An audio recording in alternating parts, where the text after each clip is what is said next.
आप इस चैनल से बराह रास्त मुस्तफीद होना चाहते हैं, आप चाहते हैं हमारी ब्रेकिंग न्यूज खबरें और प्रोग्राम्स आप तक पहुंचते रहें, तो ये बेल आइकॉन को प्रेस करें और सब्सक्राइब का बटन दबा लें ताकि अनइंटरप्टेड आपको जितनी भी लेटेस्ट न्यूज होंगी, अपडेट्स होंगी, वो मिलती रहेंगी।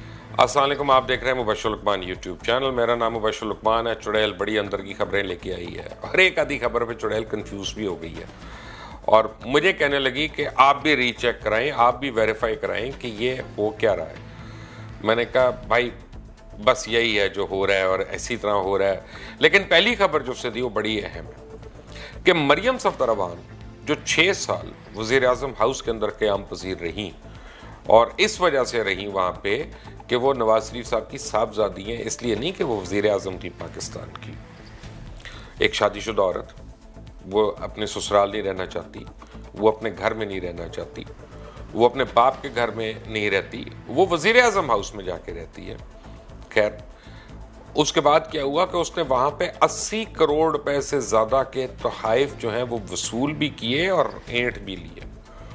80 करोड़ रुपए के तोहफ़ वसूल किए और ऐंठ लिए और उसके बाद उनमें से बहुत से तोहफ़ जो हैं वो टीटीओं की सूरत में उनके अकाउंट्स में नमूदार होते रहे कि जनाब वो फ़लाँ जगह से पैसों का तोहफ़ा आया, फ़लाँ जगह से ये तोहफ़ा आया, फ़लाँ जगह से ये तोहफ़ा आया और वो आ गए उनके पास। मरियम सफदरवान जो है ना, वो उनका लॉजिक तो अपनी जगह पे है और इस बात पे कल फिर वो मुकर जाएंगी कि नहीं ऐसा नहीं हुआ, मैंने तो ऐसा किया। कैलिब्री क्वीन जो है, कैलिब्री फॉन्ट क्वीन, उसका आपको पता है अब तो वो जज वाली वीडियो से मुकर गई हैं। वो तो ये भी कहती हैं कि मेरे पास कोई दूसरी वीडियो नहीं। भाई प्रेस कॉन्फ्रेंस में आपने कहा था, किसी और ने नहीं कहा था। आपने तो अपने चाचे को बात भी नहीं करने दी थी उस प्रेस कॉन्फ्रेंस में, न किसी और नून लीग के लीडर को। लेकिन बहरहाल चले, जो हुआ सो हुआ। मुबश्शिर लुकमान यूट्यूब चैनल को सब्सक्राइब ज़रूर करें, बेल आइकॉन ज़रूर प्रेस करें, चुड़ैल की खबर के लिए तैयार हो जाएं। चुड़ैल की दूसरी खबर जिस पे चुड़ैल कंफ्यूज होगी, कहती है कि कल आसिफ अली जरदारी साहब ने अपने दोस्तों को और करीबी साथियों को ये कहा और पीपल्स पार्टी के अंदर यानी बड़ी सीरियसली इस पर डिस्कशन हो रही है। उनका जी आसिफ अली जरदारी साहब ने एक ज़ूम आईने बयान दिया। उन्होंने कहा कि 2 महीने में इस्लामाबाद का मौसम चेंज होने वाला है और लोग उसको अब तशबीह दे रहे हैं जो उनके साथ थे, जो उनके पास थे, कि 2 महीने के अंदर हुकूमत जो है पाकिस्तान में वो बदलने वाली है। ये नहीं उन्होंने बताया कि किसकी हुकूमत आएगी अगर उनकी हुकूमत बदलती है। ये भी नहीं उन्होंने बताया कि क्या पीपल्स पार्टी का उसमें कोई रोल होगा या नहीं होगा।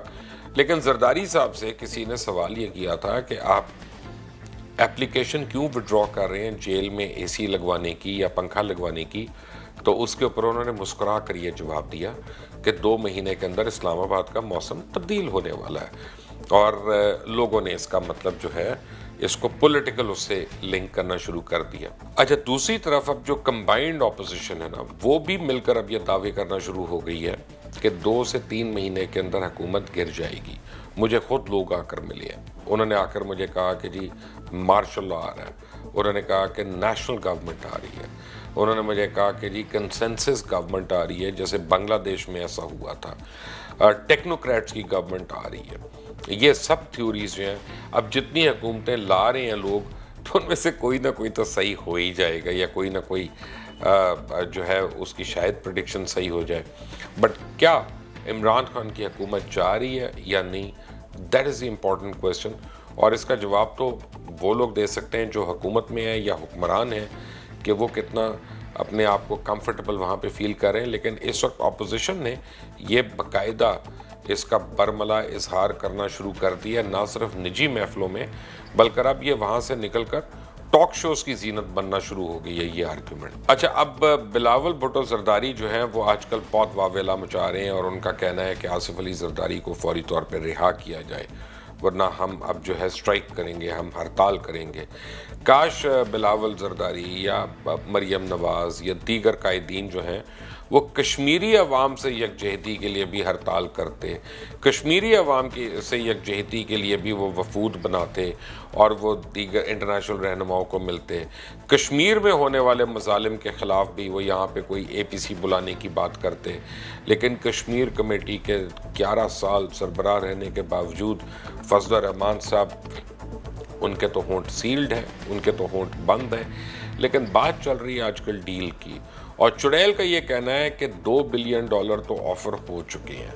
और चुड़ैल का ये भी कहना है कि मुतालबा जो है ना वो 16 से 18 बिलियन डॉलर का है दोनों पार्टियों से, कि 8-8, 9-9 बिलियन डॉलर देंगे तो उसके बाद कोई बात बनेगी।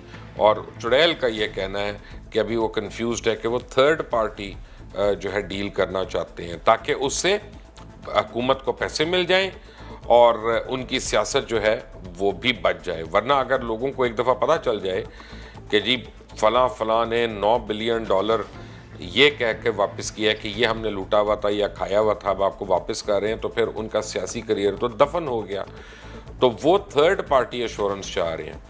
दूसरी तरफ हसन नवाज और हुसैन नवाज जो हैं उनके अपनी बहन से जो डिफरेंसेस हैं वो उरूज पे पहुंच गए हैं, क्योंकि एक भाई का ये कहना है दोनों में से कि जनाब अगर हमने पैसे दे भी दिए तो ये क्या गारंटी है कि मज़ीद कोई केस नहीं किया जाएगा और उसमें अब्बा जी को और तुम्हें अंदर नहीं धर लेंगे। तो अभी जो है इनके आपस की भी काफ़ी मामलात जो हैं वो तय पाने वाले। अब होगा क्या?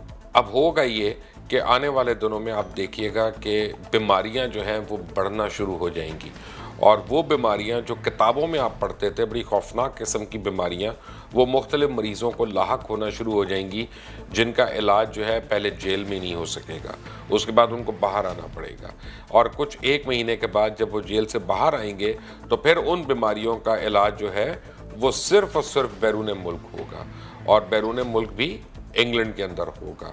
और फिर वहाँ पे जो है मेडिकल सर्टिफिकेट्स वगैरह दिए जाएंगे, आर्गूमेंट्स की दी जाएंगी, महंगे महंगे वकील जो हैं वो दोबारा अदालतों में सरगर्म हो जाएंगे और वो जाकर अदालत को बावर कराएंगे कि इन लोगों को बाहर जाना क्यों ज़रूरी है, इनकी ज़िंदगी और मौत का सवाल है।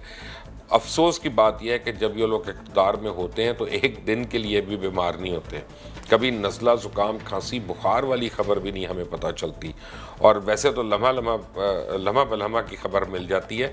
लेकिन जैसे ही ऑपोजिशन में आते हैं या जैसे ही किसी पकड़ में आते हैं तो अजीब अजीब किस्म की बीमारियां जो हैं इनको लाहक हो जाती हैं। लेकिन लगता ये है कि अक्टूबर का महीना जो है वो बड़ा ही अहम महीना है डील के हवाले से, और अगर तो डील होती है तो पाकिस्तान के 2 फ़ायदे हैं। तो पहला फ़ायदा तो यह है कि एक रकम आएगी आपके पास, आप सिर्फ IMF से जो है वो $6 बिलियन के लिए आपने 8 महीने लगा दिए, और यहाँ पे आप 1.5-2 महीने के बाद अगर 18 से 20 बिलियन डॉलर ले आएंगे तो हमारा जो रिज़र्व्स हैं और करंट अकाउंट डेफिसिट है, ये सारी चीज़ों में बहुत इम्प्रूवमेंट हो सकती है। और उसके बाद क्या होगा? उसके बाद आवाम को रिलीफ मिलना शुरू हो जाएगा। और अब मैं आपको बताऊं कि एक और अहम खबर जो मेरे पास आई है, जो चुड़ैल ने दी है, कि हुकूमत ने यह फैसला किया है कि कंस्ट्रक्शन इंडस्ट्री को या कंस्ट्रक्शन के बिज़नेस को रिलीफ दिया जाएगा, जबकि रियल एस्टेट में जो सिर्फ और सिर्फ काम करते हैं, जो फाइलें लेकर बैठ जाते हैं और उन फाइलों को घुमाते रहते हैं, इन लोगों के कामों को डिस्करेज किया जाएगा। क्योंकि एक आर्गूमेंट जो उनके खिलाफ है, बड़ी सीरियस आर्गूमेंट है, वो ये कि स्मॉल और मीडियम साइज एंटरप्राइजेस लोग बंद करके लोग फाइलें ख़रीदने का और फाइलें बेचने और इसका कारोबार शुरू कर देते हैं। उससे रियल एस्टेट की वैल्यू भी आर्टिफिशियली ऊपर हाइकअप हो जाती है, आम आदमी जो है वो घर बनाने का ख्वाब भी नहीं देख सकता। और अब यह है कि अगर रियल एस्टेट को आप कंट्रोल कर लेते हैं और कंस्ट्रक्शन बिजनेस को बूम देते हैं तो उससे कम से कम 60-70 इंडस्ट्रीज़ जो हैं उनको फ़ायदा होगा। क्या हुकूमत ये कर पाएगी या नहीं अगले 2 महीने में? क्या ऑपोजिशन और हुकूमत के दरमियान कोई डील हो जाएगी 2 महीने में?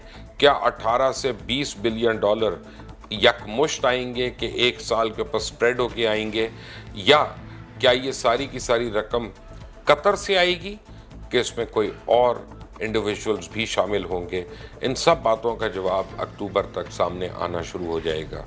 मीनवाइल अगर चुड़ैल ने मुझे कोई खबर दी तो मैं आप तक लेके आऊँगा, but for that please do not forget to press the bell icon, do not forget to subscribe. अल्लाह हाफिज़। अगर आप इस चैनल से बराह रास्त मुस्तफ़ीद होना चाहते हैं, आप चाहते हैं हमारी ब्रेकिंग न्यूज़, खबरें और प्रोग्राम्स आप तक पहुंचते रहें, तो ये बेल आइकॉन को प्रेस करें और सब्सक्राइब का बटन दबा लें ताकि अनइंटरप्टेड आपको जितनी भी लेटेस्ट न्यूज़ होंगी, अपडेट्स होंगी, वो मिलती रहेंगी।